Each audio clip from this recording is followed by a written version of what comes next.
On the way to the ground, there's a statue been unveiled of Don Rogers, who is obviously from our League Cup winning side, 69, Town's greatest player. And the statue itself, it's been done by the Swindon Town Trust. It is absolutely brilliant, because a lot of these times you see a statue and they look terrible, but whoever is sculptured that, it must be really highly regarded, because it was brilliant. Around the plinth, it's got the details about the game, the team, about Don Rogers and that, and they've done a super job on that. So so that was a positive before the game. The game itself, as I say, was just diabolical. And this is the thing that's happened. It's caused. It is the thing that's ignited a fans group.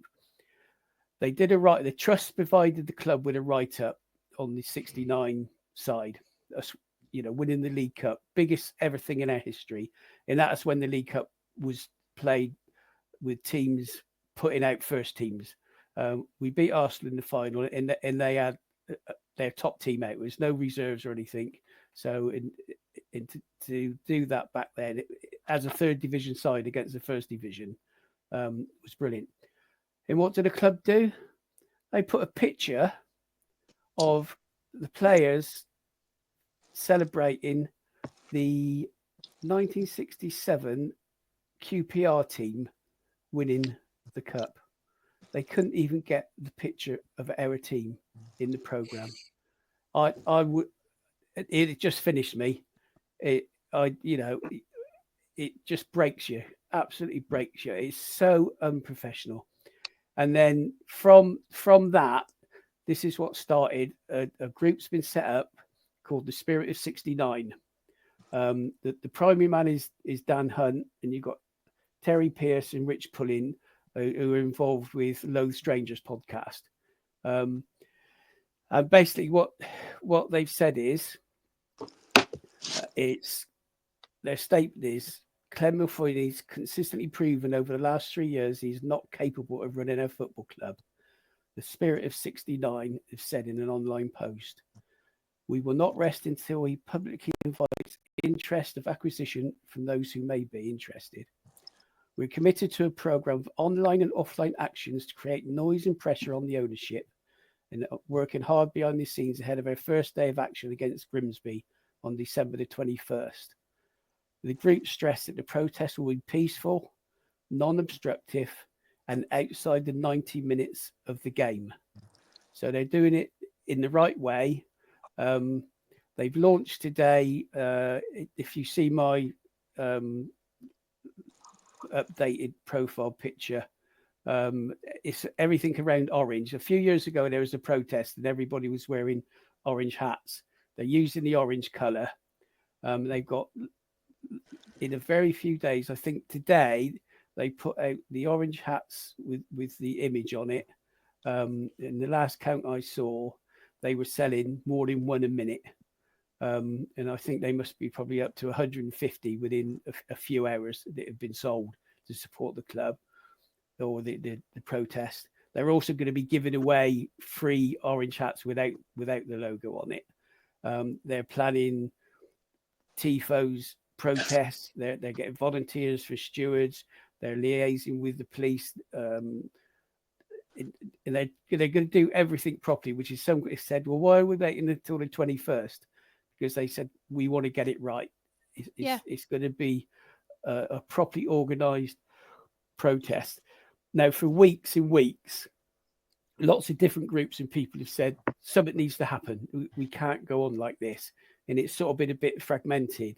But now there's an actual group that are going to run this very professionally. People know what they're doing.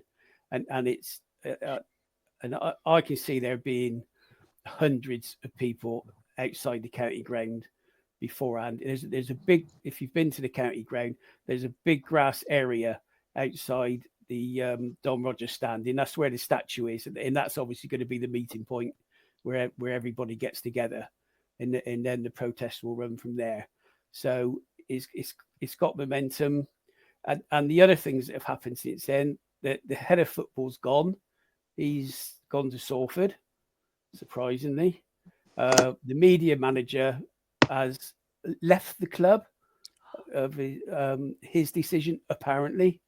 But I'll be surprised if it is. So there's other changes gone on. So yeah, there is going to be a big, a big rally of people, and I'm sure there is going to it is going to be probably as big a protest movement that Swindon has seen for a long time since other things that happened in the past. So, we're equal bottom of the whole football league, and no club's got a right to be in any league. You've got to earn it. But for a club the size of Swindon and the crowds that we can generate with a successful team, we shouldn't be anywhere near that. And as I say, you've got to earn it, and the league table doesn't lie. We've won 2 games all season. It's one at home. We were 1 home game and 1 away game. In by anybody's reckon, that's not good enough. No. We brought Ian Holloway in. He's trying to do his best and forget all the nonsense about the other things that come out of it. I think football wise, he's working the team hard. We've seen stuff on there that apparently one of the groundsmen at our training ground said previously the players would go early afternoon. He's keeping them on later, training them, pushing it, trying to get the fitness up. And I think he's realised that the players we've got aren't good enough. So what will happen in January will probably be the defining action of the season. And whether players move out and we can bring in, we've got 5 loanee players.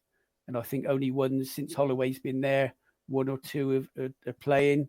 So he's not convinced by them. So we're likely we could have a complete changeover, get rid of the 5 loanees and probably bring 5 in that he wants. He's also will be responsible for the recruitment because the head of football's gone, who did all the recruitment. And they say that the players we brought in, on paper, it looked going to be really good. We were crying out for 3 big centre halves because defensively last season we were poor. We've got the 3 big centre halves we wanted, but we ain't any better this season. So there's a lot to do, but the main thing is it's what the Spirit of 69 want. They want Clem to sell up, to go, and get people that know how to run a football club because he's not capable. He's in Australia.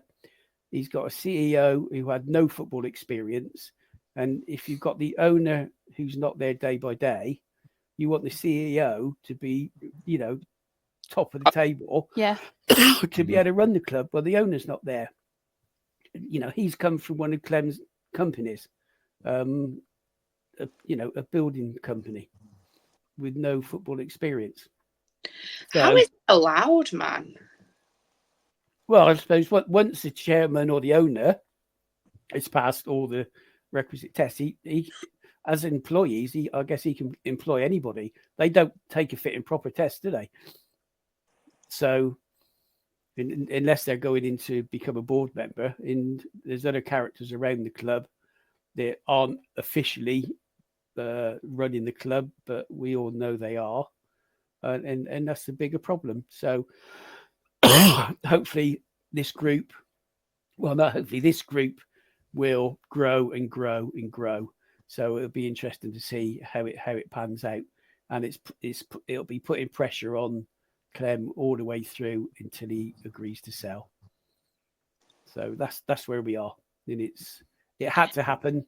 It's sad that it does, but it is the only thing that it could happen. And it's good that these guys have pulled together different sectors of fans, 100% under one umbrella.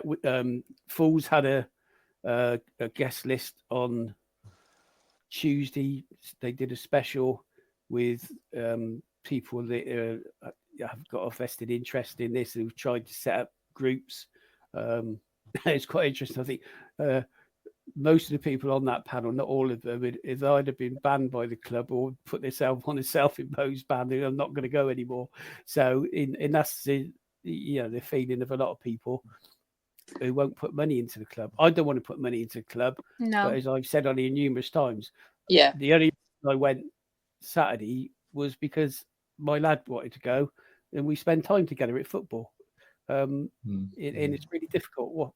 What's best to do? I won't go to another game until the protest game, which is say 21st of December. So until then, I'll stay away.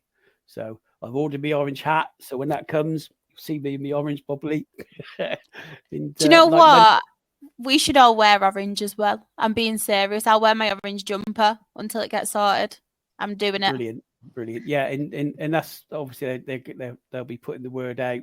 There's going to be lots more information coming out. I mean, this movement started basically on Sunday, Monday, and you look on Twitter, and there's so many people supporting it, and it's just going to grow and grow and grow. I can see there being. I wouldn't be surprised if we don't have a couple of thousand people down there, which would be great if we did. Good. I hope so. I'm all behind you. Yeah. So that's where we are. It's not a great place to be, but if the fans don't do something, you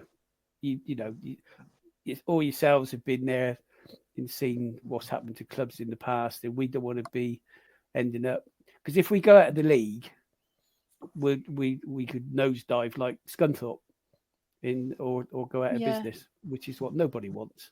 So hopefully, and I think they're doing it the right way. They said they don't want anything going on in the ground. They want, if the people that want to stay away, they're saying fair play to you. If you want to stay away, stay away. Nobody's going to moan about that.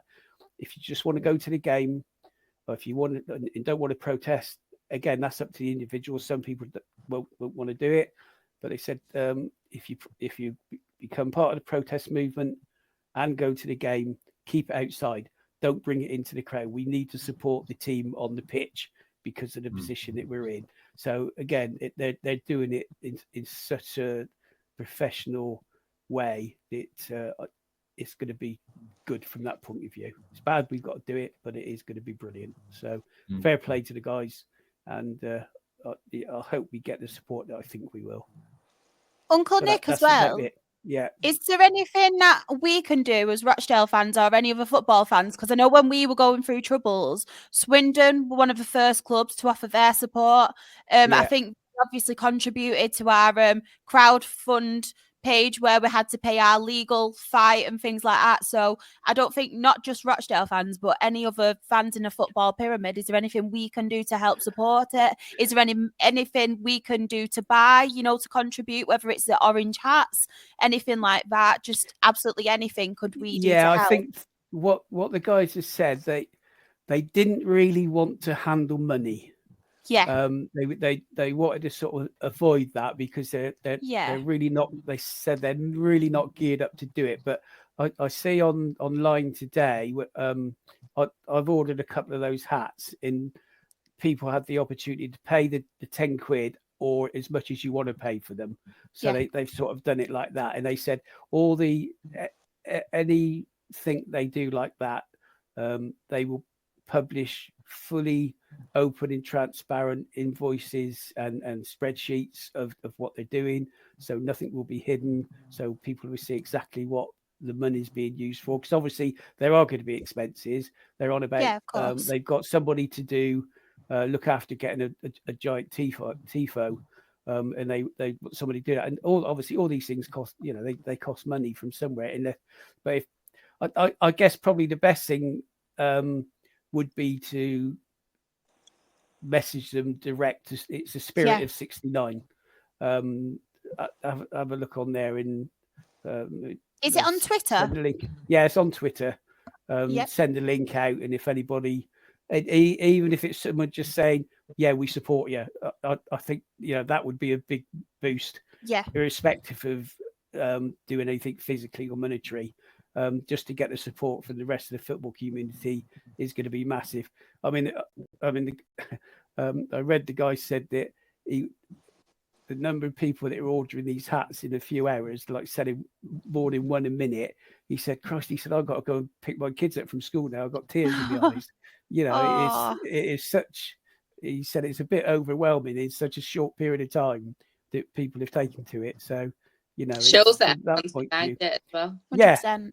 yeah. So it's really good. So yeah, I think if people message them to say that we're behind you, good luck, and I'm sure that will mean a hell of a lot to the guys. And if there's anything more that people can do, I'm sure they'll take it on board, because they're they're sound, they're really sound people. They're not they're not just going to come in and go in no time. This is going to be the long haul if it needs to be. Hopefully it won't need to be, but this is what they're expecting, and they'll plan it out from there. And there's basically stuff coming out each day. They were asking for volunteers, and it seems people are coming forward to do things that are being asked. So yeah, it's looking good for the organisation. So yeah, so that's about where we are. So it's credit to them, absolute top guys.